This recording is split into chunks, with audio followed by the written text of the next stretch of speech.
Well, hey everyone, and welcome to a special edition of the Rachel Cruze Show. Today is the very first time we've ever done this, but we actually have a live studio audience here with us, and I'm just so pumped. I kind of feel like Oprah, I'm not gonna lie. I know I'm not Oprah, no one's getting a car, but I'm gonna channel her, yes. Well, in today's episode, we are going to talk about overcoming fear in marriage. Fear keeps us from peace and really living out the life that you love. So I want you to be able to overcome that.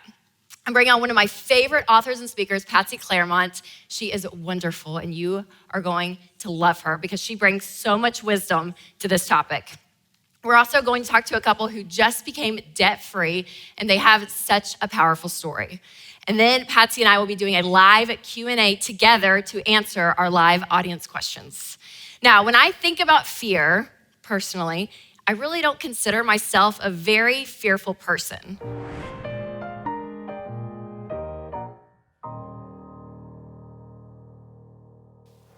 Okay, when I think about my fears, they might be a little dramatic. My family and I, we went to Jamaica a few months ago, and we did this dolphin excursion thing where you go swim with wild dolphins.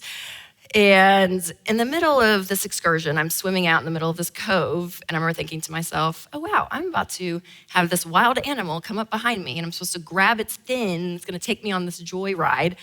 And then I'm thinking, no, it as easily could grab my foot and drag me to the bottom of the ocean, and I could die, 100%. So I have a fear of dolphins, weirdly enough. I also have a fear of storms. I don't like thunderstorms, the whole thing about it, the little ticker that comes across the TV with that little sound, the do-do-do-do-do. Oh, it gives me anxiety, I don't like it. Tornadoes, nope, don't do those. I also have a fear, actually my greatest fear is being convicted of a crime that I didn't commit. You can imagine being in jail and you're like, I didn't do it, I promise I didn't do it. Oh, no, I can't even think about it. So I know some of those fears, percentage-wise, probably are not gonna happen, but it's important to know that when fear does flare up, it actually can be a good thing. It could even be considered a gift. Fear is a God-given feeling. Chip Dodd says that it's not a sin, it can be scary, but fear is just the recognition that we need help. So you can have fear in your career, in your relationships, marriage, and money. And it's important within your marriage for you to know what you and your spouse both fear. So since we focus on money in this show, here are a couple of financial fears that people have. If something unexpected comes up, we won't survive financially.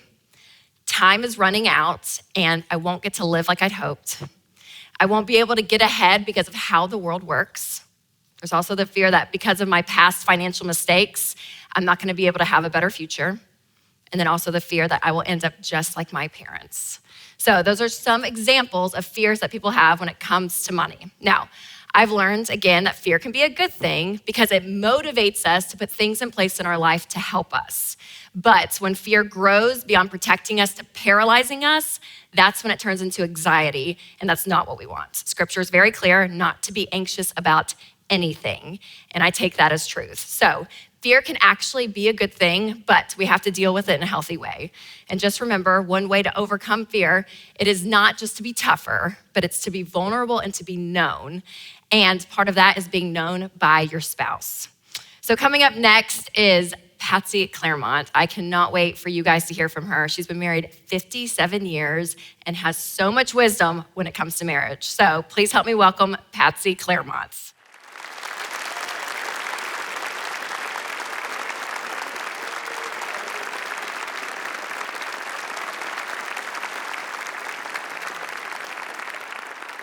Patsy, thanks for being here. Well, thank you.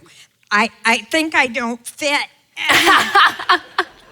You're like the cutest little petite thing ever. Well, thanks for being here for the show. You. And I have had the pleasure of knowing you and knowing your story, but not everyone watching may know who you are. So give us a little bit of your story. Well, it's not pleasant, but it gets better as it goes on, so have hope. I was a high school dropout and a teenage runaway. I was married by the time I was 17. I had my first baby at 20, and then I became an agoraphobic. which sounds like the Ringling Brothers, but actually what it means is that you are housebound by fear. Now, at this time, I have a husband and a young baby, and I'm becoming non-functional. And soon after indulging my fear, because I didn't know what to do with it, I gave in to it. And when you do that, it multiplies. When it finally hit me that if something didn't change, I wasn't going to make it.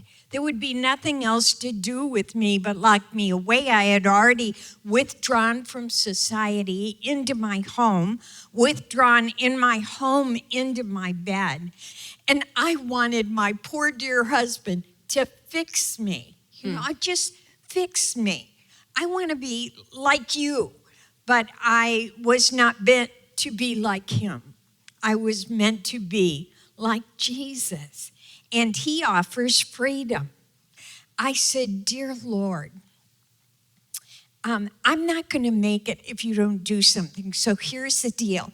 You tell me what to do, and whatever it is, I'll obey you. And in that moment, I heard inside of me a voice. It wasn't on the outside. I would have known that. It's all over now. Lock me out. But it was on the inside. And the voice said, make your bed. And I thought, make my bed? I'm telling you, I want to get well so I can do great things for you. And you're saying, make my bed? That didn't make any sense to me. I would learn later there's a principle in God's word that says, when you're faithful in the little things I ask you, I'll give you more. And when you're faithful in more, I'm going to give you much. And I stepped out of the bed that day because, see, that's what I didn't understand. What do you mean make the bed? I'm in it. And it's real hard to make it when you're in it. Well, hello. So I got up and I made the bed. But then I didn't know what to do with my energy and my fear. And God would bring one book after another, one person after another to invest in my life. And I was hungry to get well and to be sane and to be able to love on my family in healthy ways. So good, Patsy. I mean, it's such a beautiful story of redemption, really, out of this fear topic that we're talking about on the show today. And so you said you were married, newly married during all of this time, but now fast forward, it's been 57 years of marriage. So it's called endurance. That's right. Sweat equity. Okay, that's it. That's what I was going to ask you. What's the secret, right? How do you last 57 years? How do you have a marriage to get to that point? Mm-hmm. Well, you hold your breath a lot. So you don't say the first thing that's on your mind. It's not always in your best interest or anyone else's. There's something about just taking a deep breath and saying, do I really want to say this? And is it kind? Is it loving? Is it helpful? Will it bring about goodwill between us? I'm not saying we did that all the time. I'm saying that's a good idea. I bet you did, Patsy. I bet you did. Okay, so looking back in your marriage, what are a couple of things? That was one great example. What's something else that you're so happy that you guys did over the years? Then we hung in there with each other because it would have been easier to quit a number of times. Because you have seasons in your marriage, just like you have seasons at work and seasons at everyday life. And I found that it was helpful in those distant times when one of us could say to the other, I'm still here. We're going to make it through this. And oftentimes the difficult seasons were in the midst of a big problem. Yeah. You bump up against a problem and it kind of seeps through your relationship. And you have to kind of learn what to do with all of that. And I did a lot of blaming to my husband about what I felt instead of taking responsibility for my own feelings. So I had to learn to name what I was feeling and then to own it and do something with it besides blame him. And that improved a lot of things in our marriage. Yeah, that's so good. Well, you kind of answered my next question, but you're sitting here, so I'm like, I want to keep asking it because I want more advice. Okay, so what were things that you look back and you say, okay, man, if we just did that differently, I would do that. If I could go back in time and do X, Y, or Z differently, I probably would. Yes, I use my moods to control. I would do that differently. I wouldn't do that. That's cruel. I would, instead of saying words, I'd slam a cupboard. Or, boy, I'd really punish him by shutting down and not saying any words. Well, that was relief. It was his vacation. We would begin the long journey of learning how to grow up into adulthood when we were already in our adult years. Yeah, absolutely. Because as every marriage knows, including yours, right, you face these problems, the times you do feel disconnected. So what did you and your husband do to stay connected during those hard times? Well, sometimes we did it wrong and sometimes we did it right. This was all new language to us. Right. And so it would take us time to learn. Whenever you get a new skill, it has to be integrated into the relationship. Yep. And that doesn't come usually overnight. No. And the one thing that we found that's helpful is to just reassure each other that you love them. I don't particularly like you right now, but I want to assure you that I love you. So yeah, that's so good. I think for Winston and I in this season, we've just learned, so we've been married 10 years in December, and for some reason, it's like these seasons kind of flare up. And for us, we've kind of gone back to this like vulnerability and being known on a deep, deep level just in this last season. Like it's kind of been this refreshing thing of us like going back to this idea of, okay, if we just are completely 100% known by each other, the depth that your marriage goes in that. And so we've really been acting in that really the last probably 12 months and being really purposeful on it. So I think being vulnerable is huge. It can be really hard for some people, but I think it is a big part of marriage. So for you guys, how would you advise someone to create kind of this vulnerable space for spouses to be known and be vulnerable? When Les and I were trying, we both thought, well, this is weird. Well, this is awkward. Well, you have to practice through your awkwardness. And that feels uneasy for us. We like a sense of control. And when he would tell me how he was feeling, many times I was surprised. I would think, I didn't know you felt that way. Well, let me reassure you. So, and he would reassure me. Okay, so someone that's watching the show who's possibly single, right? They don't have a spouse to go through fear with. They don't know, they don't have that go-to person. How important is it for someone out there who's single to have that person in their life to walk through fear with? Yes, I couldn't be everything to Les, and he couldn't be everything to me. You can be lonely in a marriage. It's not just the single girls that have loneliness. You can be married and feel all by yourself. And that there are times that the Lord wants to be the one you turn to because he's the only one that's going to heal the deep depth of your hurt. And I often will say, Lord, I need a people to help walk with me. And often he will send me counsel through someone. And more often than not, the counsel will come through the lips of my husband. And it may not be in the serving dish I was hoping for. That's a nice way of putting it. Well, Patsy, you are wonderful. I love being around you. You're one of those people that you're around and I'm like, oh, I want to be you when I'm older. I mean, seriously, you are just absolutely incredible. So thank you so much for coming on the show today. Well, coming up next is a couple who recently just became debt-free, and their story is so motivating. So they're coming up next.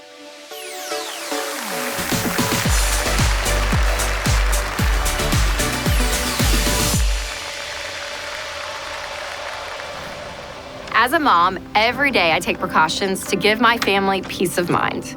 It's simple things like locking the front door, making sure the car seats are buckled in, and putting my phone away when I'm driving.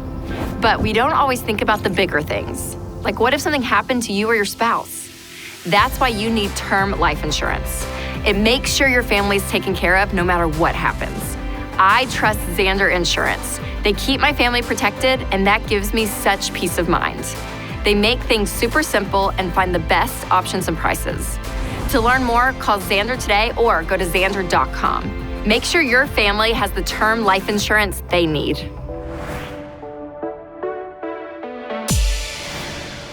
I guess I kind of felt lost, really unsure of what was going to happen in the future. I definitely felt overwhelmed by my student loan debt. I felt bad that I was bringing this debt into our marriage. I proposed to Joanna, and 30 days later, I lose my job. And I was trying to figure out, number one, how am I going to tell my fiance that I lost my job? When you don't have money to pay your rent, and you don't want to ask your fiance for the money, but she knows you're too proud to do it, and she has to fork over $1,500 to do it, man, that just crushes you. And that's what it did for me. It just crushed me. And I just told myself, never again. I'm not gonna let this feeling happen to me ever again. So a few months into our marriage in the fall, we took Financial Peace University, and I think taking it, you have a fear of, because you know uncomfort is coming. You know your behavior is gonna have to change. And then also a fear of like agreeing about how to go about it in the same way. It's not common in our culture that you have to persevere and you have to wait it out the long haul. You know, some people have even more debt than we did. But it's like, even with ours, it was daunting to get newly married and be like, we have $25,000 to pay off. How fast can we get this done? And actually, even in November, we didn't think that we were gonna do it, that we were gonna make it. And then the money just came in and we were like, oh my gosh, thank you, God.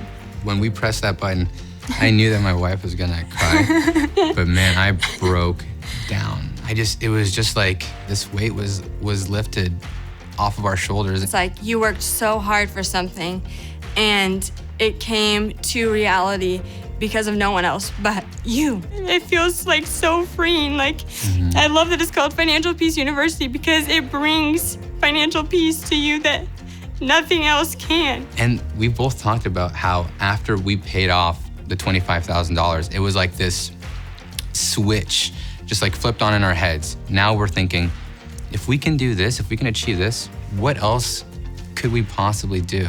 You have to, like break through that first step and just take that first step and be willing to change your behavior a little bit and know that it's gonna work. Like, the system works.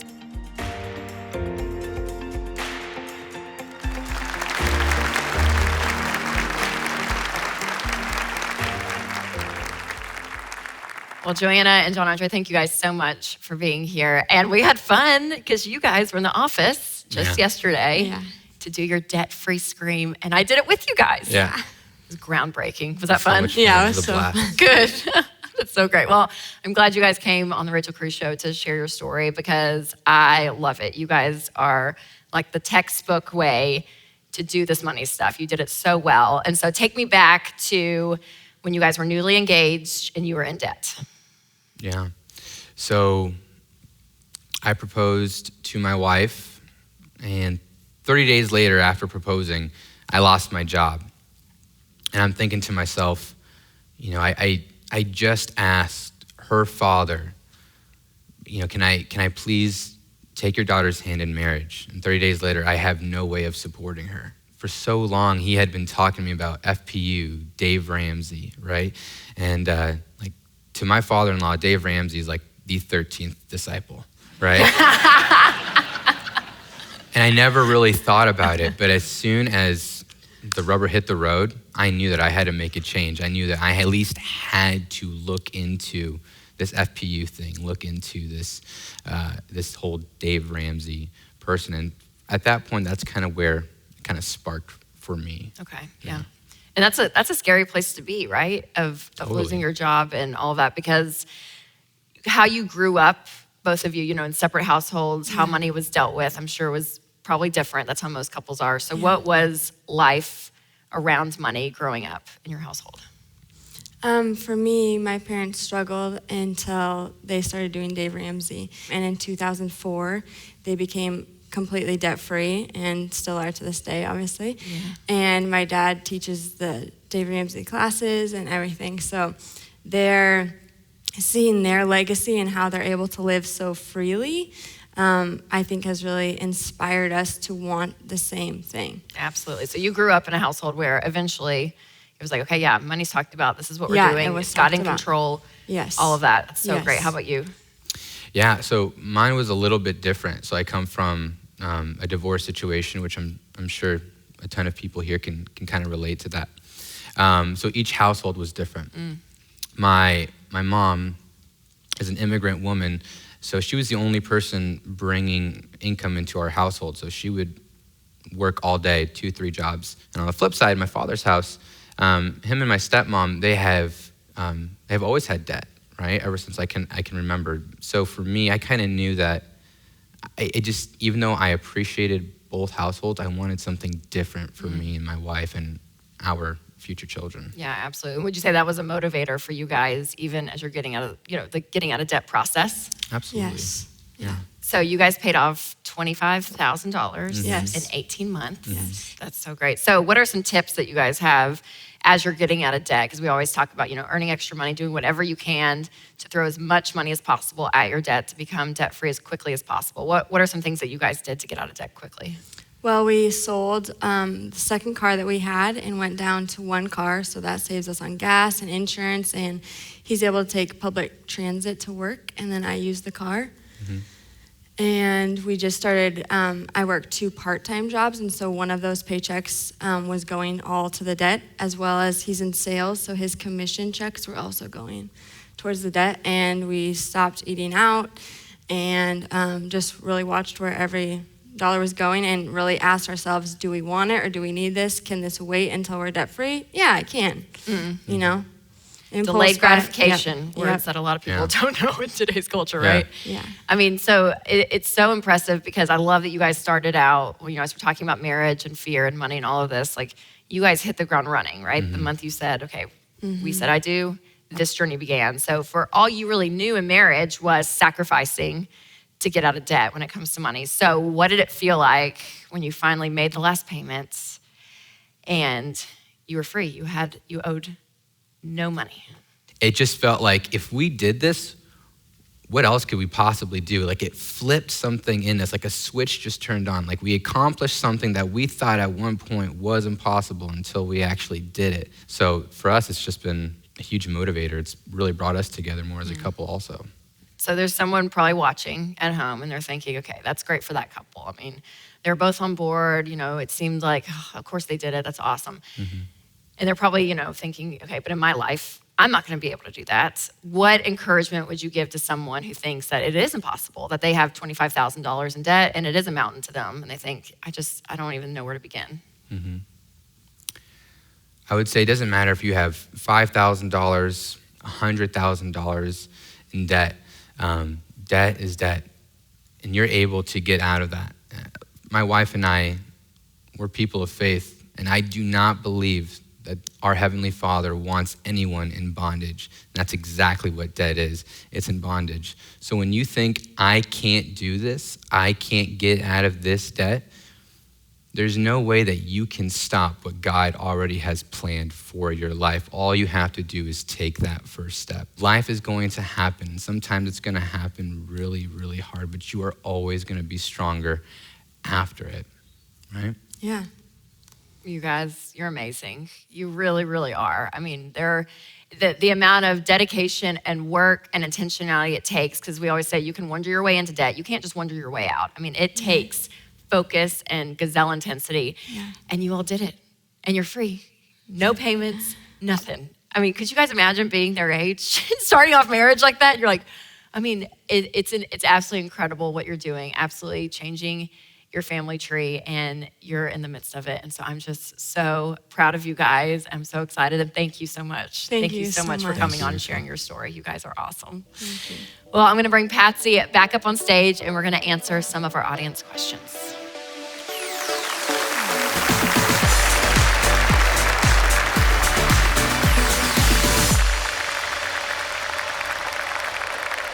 All right, next we are going to take some questions from our live studio audience. Patsy, are you ready? I'm ready for live. All right, and George Camel is here, and he's going to help facilitate the questions. So, first question. My question is, how do you overcome the fear of inadequacy or possibly inequality when it comes to, someone making more than the other? And especially when it comes to sitting down and making those changes in the budget when you don't feel like you have an equal share, and so maybe you shouldn't be saying as much in that budget committee meeting. Yeah, that's a good question, because I feel like we deal with this a lot, and I don't know if this is your case, but even like stay-at-home moms I talk to, they're like, oh, I just feel like I'm not contributing anything, And I would say that is such a lie in your head, even if you are bringing in a paycheck and it's less, but to think that you're anything less than the person bringing in more money. I mean, that's all monetary, right? I mean, like what we bring, overarching to the world, our giftings and who we're created to be. Like I've had to learn to become so comfortable in that and to say, okay, I am made and my value is not placed on a paycheck. And so knowing that deep in myself, I think is kind of the foundational principle that I always go off of. But then number two, I think within the marriage, really looking at this situation as a team effort, that you're a team.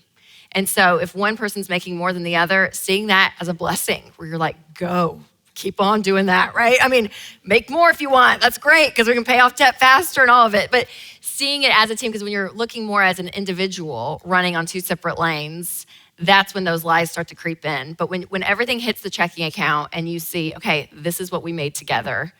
And as a team, that unity, I think, is where you have to get to. But I think it first starts with what we talked about at the very beginning of understanding like your value is worth so much more than what you're bringing in money-wise. What would you say, Patsy? Oh, I can't begin to tell you how much it would cost if they had to pay for our housekeeping services and our laundry services and our support services and our mothering services and our chef services, and you can't even afford us. So yeah, I think it is a match deal, and you just have to grow into the confidence of your contribution, which I happen to know in my spirit is significant.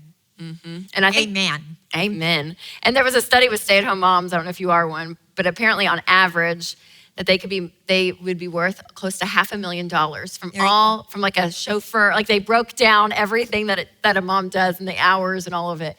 Amazing. Plus tips. Awesome. Well, thank you so much. Great question. Yes. Let's hear it for Terry. Yeah. Thanks, Terry. All right, come on up, sir.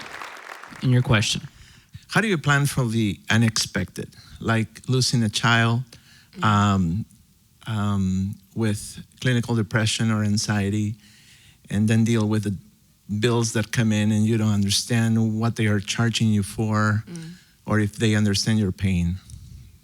I really appreciate this question and the chance to address it. Here is what I have learned. We marry opposites.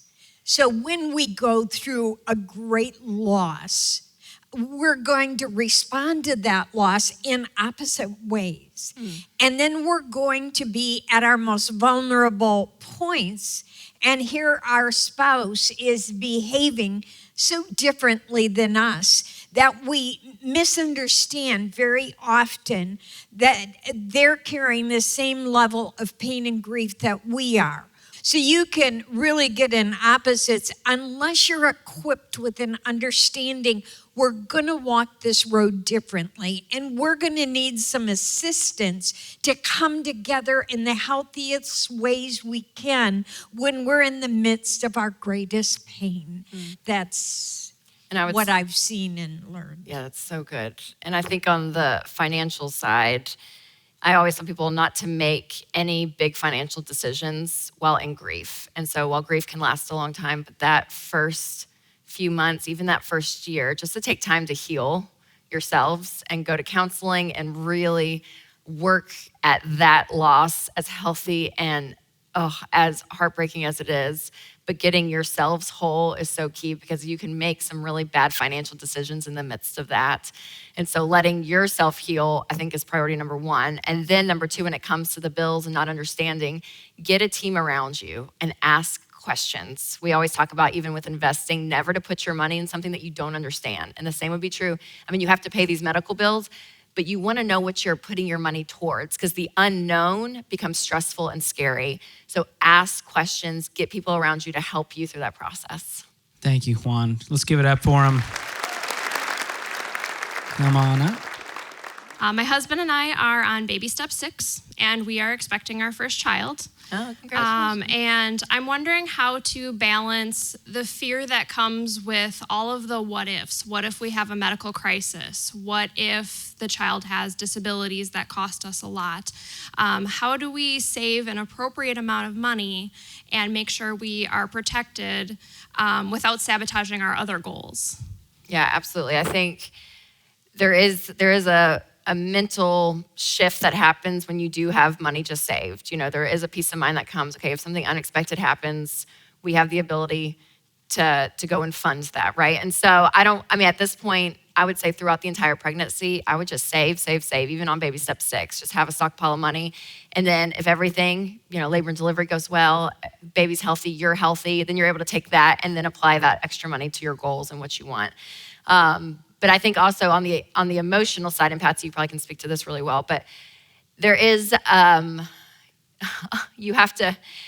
you can't have control as a parent. And that's one thing I've learned. It's like, you can't control your pregnancy, you can't control your labor and delivery, you can't control the baby's health, you are so out of control. And for a control freak, it is a scary place to be, yes. And so I think learning to let go. And for me, I'm like, I have to keep my hands like this. I do this with my money. I do this with my relationships, even with my own children.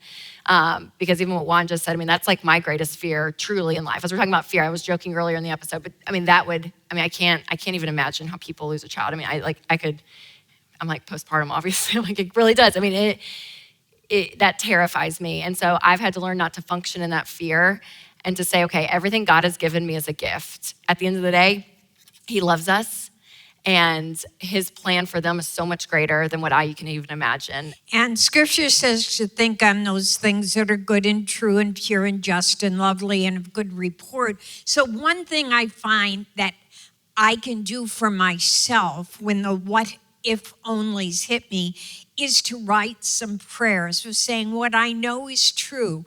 And I just begin to find my spirits lift and me step out of the cycle of fear. But it takes time. Once you've done all the things you know you can do to set your situation as sound as possible, then we get to trust. Isn't that fun? Thank you. And congratulations. Thank you so much. By the way. Yeah. Let's hear it for, last but not least, your name Cameron. and your question. So, hello, how are you doing? So, April 1st, my lovely bride and I, we will be 3 years into our marriage. And so we've been in baby step 2 this entire time. Before we got married, big Dave guy, religiously listened to it every day. So when we got married, I'm like, hey, we both got to work 2 jobs. We got to get out of this debt, we can be out in about 2 years. So while we were engaged, she was like, eventually I want to be a stay-at-home mom. I'm like, well, I saw my parents work 2 jobs and my mom come home and would cook, and seemingly the house, I thought it was okay. Some things got broken in my parents' marriage, and so I didn't understand the whole totality of that. But I just assumed like society says both parents work, have kids, you manage. So throughout our marriage, fast forward, job fluctuations, income fluctuations, there's some fear that we'll never get out of debt now. 2.5 years has turned into, 2 more years. We have struggled with fertility, depression at times with both of us, different unspoken and unknown illnesses. So we're trying to get out of debt, but there's fear that we just can't see that light at the end of the tunnel. Yeah, absolutely. it's so hard because for some stories, it feels like a sprint, and for others, it feels like a marathon. And you guys are kind of in that marathon race that you're feeling of getting out of debt. And I think having a goal, like possibly, being a stay-at-home mom and what that story looks like for you guys, I think is one to say, okay, yes, like when this happens, this is our goal, and this is one of our whys of getting out of debt for kids. Possibly infertility, doing IVF. I mean, all of that, going into that, maybe it's adoption, whatever it looks like for you guys in your story, understanding your why of getting out of debt starts to become more motivating. And so looking at the end goal and saying, hey, we're doing all of this and we're sacrificing everything to get there. And to know that the sacrifice is short-term, just like the couple up here earlier, they said it and it's true. It's only for short-term purposes, and short-term might be 2 more years, right? Short-term, who knows, whatever that looks like in your life, but it's not gonna be forever. And I just think what a beautiful place it could be if, you guys are debt-free and a child comes into your life and it all works, right? And she's able to stay home and be there. And I think that, it is such a huge job as a parent. And I think that that's a huge why for you guys to keep you motivated for getting out of debt. And excuse me, you choked me up. Struggle is good for us. Struggle is where we learn who we are and who we aren't yet so we can become the very thing we'd like to. Struggling together can help deepen relationship, or it can help separate how we feel about each other. It's our decision. And Les and I, when he had his leg removed, we had to go through adjustments. We had to choose how we were going to think about that. And I would say, yes, this and this is hard, but let's look at this and this. You can go out and make friends. He said, how am I going to do that? I said, well, you can't drive a car because you're having these vision problems, but you can still drive your golf cart in the neighborhood. Go find a friend. That's your assignment today. Go find a friend. And to my great delight, he got on there, came back. He said, I found one. He's picking me up Thursday. We're going to lunch. So sometimes having a friend in the midst of it is good too, because it gives you a different conversation than the one you're going to have between you and her, where you still may be on edge about agreeing on everything, or you both may be too sad that day to deal with the other one's sadness. It's good to have a friend that you can talk to. So get on your golf cart and you can go find one. That's a great, community, huge. Having people surrounding you, praying for you, walking with you, knowing you on a deep level and your hurt and your pain, I think it's remarkable. Yeah, absolutely. And God designed for us to be involved with other people. We're not supposed to be one strong island unto ourselves. But it is not weakness to say to another person, I'm struggling and I could use a friend. Yeah. Thank you, Cameron, so much for your question. Patsy, thanks for coming back up here. And I just want to thank you guys so much for watching. We had an incredible show today, incredible guests, Patsy Claremont, John Andre, and Joanna and their story. So thank you guys so much for watching. Thanks to our live studio audience for being here. And remember to take control of your money and create a life you love.